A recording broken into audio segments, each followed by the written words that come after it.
Cardom kadok ve phanda pinina tum phana pachini jelam thekela pula nili phan penang anamuni tu nang pu nangli pu la pen horen sing be arje chinglit o po la se neli mathalo chingli do e seme penang tum ke chinglit o pu si pu la se na tum pen seme nang thanik tha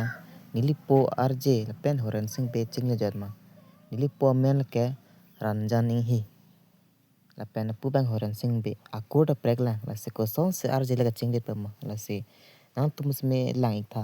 chinglit ma chingle ma nili kelang teng ba chinglit le sme penang tum ke chinglit pusi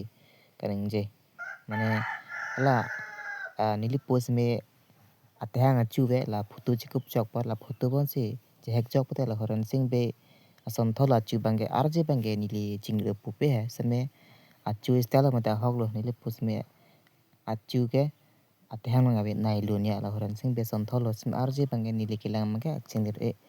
la sino tum pen nang thanik tha ko an chinglit ma sme de nili kelang teng bate chinglet le sme chinglit o po tum se ong pek la se nili da comment pen se lang po